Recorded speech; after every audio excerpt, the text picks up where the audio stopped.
Bismillahirrahmanirrahim. Assalamualaikum warahmatullahi wabarakatuh. Rekan-rekan, saya Eko Muryanto kembali dengan Dadi Timar menyapa penjenengan seluruhnya yang menyaksikan konten Dadi Timar pada kesempatan yang baik ini. Terima kasih atas support dan dukungannya terhadap Dadi Timar, dan alhamdulillah semakin banyak yang menggunakan Dadi Timar ini untuk menyambung informasi. Jadi sebelum masuk ke apa yang akan saya bahas, teman-teman, bahwa Dadi Timar ini memang saya gunakan untuk menyambung informasi supaya lebih cepat, karena sekarang era digital ini saya menggunakan Dadi Timar ini untuk meneruskan beberapa informasi dan juga apa-apa yang perlu saya jelaskan lebih lanjut, khususnya kepada teman-teman saya seluruh aparatur pemerintah desa dan Bapak Ibu Camat yang ada di Magetan, serta teman-teman saya yang ada di luar Magetan yang sudah semakin banyak mengisi di kolom komentar. Saya mengucapkan banyak terima kasih. Ternyata Dadi Timar juga dijangkau oleh teman-teman saya yang di luar Magetan. Rekan-rekan, ini menjawab pertanyaan terkait dengan apa dan bagaimana RKP.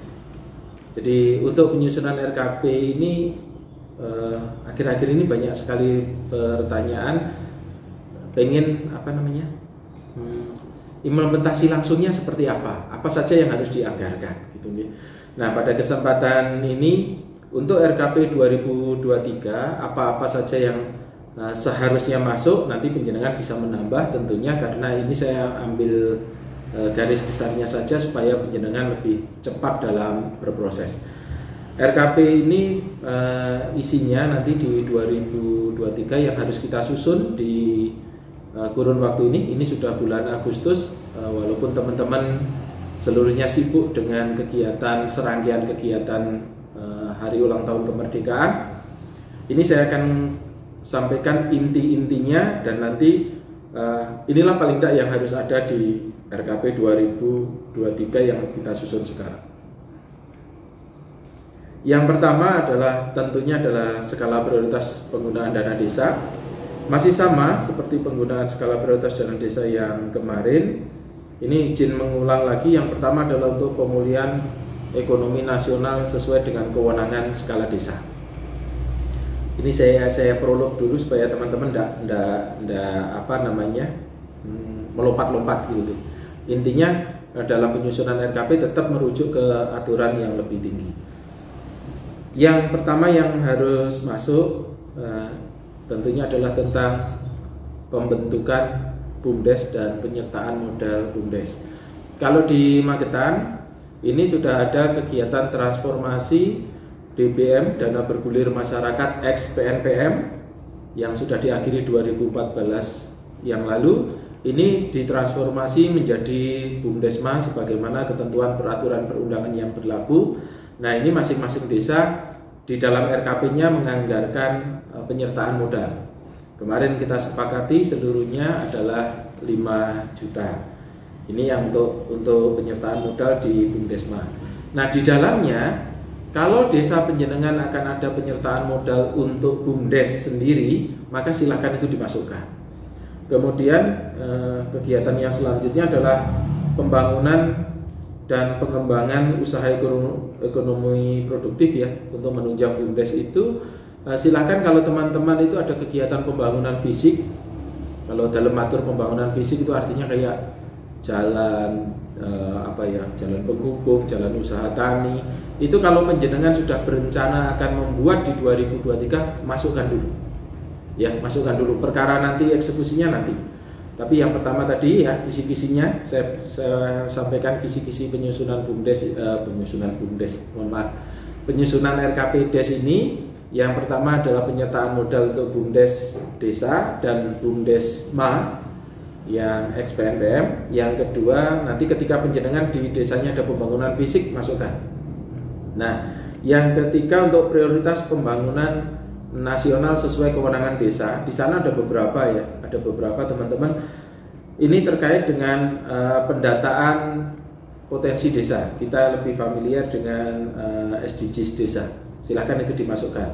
kemudian untuk pengembangan desa wisata, penguatan ketahanan pangan, pencegahan stunting, dan pengembangan desa inklusif. Ini tentunya untuk melibatkan semuanya, dan ini secara umum ya. Nah, yang secara khusus di Magetan untuk rekan-rekan di 207 desa, saya ulang lagi ya, seperti yang saya sebutkan di atas tadi, di samping untuk penyertaan modal, kemudian kegiatan fisik, kemudian penanganan stunting, pembinaan aparatur, dan juga kelembagaan.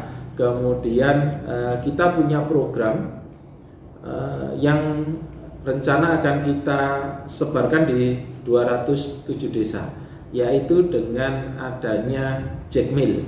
Jackmill ini adalah salah satu inovasi di Kecamatan Bendo, khususnya di sana ibu hamil itu ada ojek perempuan yang mengantar, jadi yang mengingatkan, yang mengantar, dan ini sudah masuk 40 top inovasi nasional. Maka Pak Bupati berkeinginan Jackmill ini seluruhnya mengadopsi, makanya sediakan anggaran untuk tadi di samping penanganan stunting ya, juga ada Jackmill ini untuk ibu hamil ini. Jadi ada ojek untuk ibu hamil. Nanti silahkan masing-masing dikomunikasikan. Kemudian yang berikutnya juga untuk mitigasi bencana, ini tentunya tetap ada. Nah, teman-teman, bagi penjenengan yang melakukan kegiatan pengisian perangkat desa, kaderisasi perangkat desa, kemudian juga pengisian kepala desa nanti di 2023, ini di RKP-nya juga sudah harus muncul. Untuk pengisian aparatur pemerintah desa, penjenengan sudah harus punya visi, saya mau mengisi dengan cara apa. Nanti silahkan di sana dimasukkan. Kemudian untuk pengisian kepala desa, nanti insya Allah seluruhnya akan menggunakan e-voting. Maka desa kita minta untuk menyiapkan kegiatan fasilitasi penunjang. Nanti untuk peralatan dan lain-lain insya Allah akan kita gunakan, dan saya yakin desa sudah memiliki laptop ya, hampir semua desa, bahkan bukan hampir semua, saya yakin 100% desa saya sudah memiliki laptop. Nah, nanti itu juga bisa kita gunakan. Jadi nanti kita akan kolaborasi, makanya nanti nyuntulung ada kegiatan fasilitasi Belkades. Kemudian yang berikutnya pemutakhiran SDGs desa sudah saya sampaikan. Kemudian kegiatan-kegiatan yang lain yang sekira akan penjenengan lakukan, itu silahkan dimasukkan. Prinsipnya begini rekan-rekan, RKP ini untuk menggali potensi desa, kemudian mengejawantahkan atau mewujudkan program-program untuk menunjang visi misi kepala desa. Jadi sekali lagi, RKP 2023 ini arahnya adalah menyelesaikan visi misi kepala desa terpilih.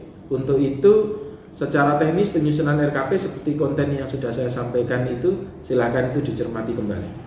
Ya, silakan dicermati kembali. Sekali lagi, muaranya dari penyusunan RKP ini adalah nantinya ini adalah untuk mewujudkan visi misi kepala desa terpilih.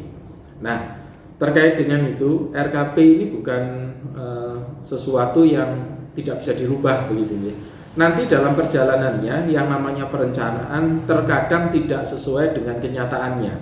Maka nanti ketika sudah ada RKP ini, penjenengan ini menjadi rambu-rambu untuk penyusunan APBDes. Nah, supaya tidak bolak-balik, artinya lepas, maka kami minta seluruh aparatur pemerintah desa, khususnya desa-desa kami yang ada di Magetan, ini ketika penyusunan RKP harus dipaparkan di hadapan Bapak Ibu Camat, sehingga nanti Bapak Ibu Camat sudah sedari dini mengarahkan ya, bukan menentukan, mengarahkan bahwa program-program ini yang harus ada ya.